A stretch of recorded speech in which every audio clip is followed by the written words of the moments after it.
بسم اللہ الرحمن الرحیم۔ السلام علیکم ورحمۃ اللہ۔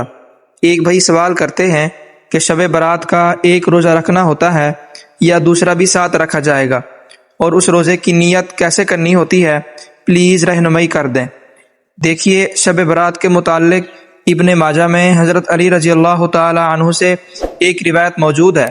آپ فرماتے ہیں کہ رسول اللہ صلی اللہ علیہ وسلم نے فرمایا کہ اے میرے غلاموں، نصف شعبان کی رات قیام کرو اور اس دن کا روزہ رکھو، کیونکہ غروب آفتاب سے ہی اللہ کریم اپنی رحمتیں آسمان دنیا پر نازل فرماتا ہے، اور اللہ کی جانب سے ساری رات یہ ندا مسلسل آتی رہتی ہے کہ ہے کوئی مغفرت مانگنے والا اسے بخش دیا جائے، ہے کوئی رزق چاہنے والا اسے فراخی رزق عطا کر دی جائے، ہے کوئی مصیبتیں، دکھ، پریشانیاں اور تکلیفوں سے چھٹکارا طلب کرنے والا کہ اسے ان چیزوں سے نجات عطا کر دی جائے، یہاں تک کہ فجر طلوع ہو جاتی ہے۔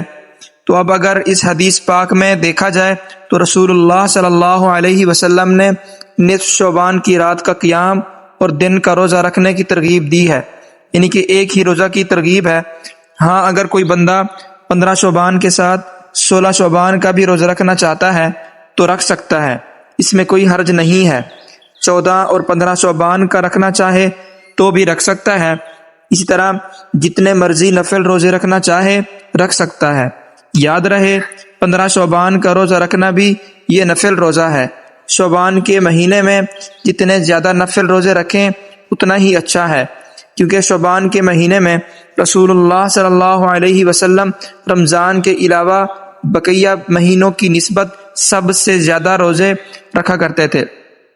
اب رہی یہ بات کہ اس کے لیے نیت کیسے کریں، تو یاد رکھیں، نیت دل کا پختہ ارادہ ہوتا ہے۔ بعض لوگوں کا خیال یہ ہوتا ہے کہ زبان سے جب تک ہم الفاظ ادا نہیں کریں گے تو ہماری نیت نہیں ہوگی، تو ایسی کوئی بات نہیں ہے۔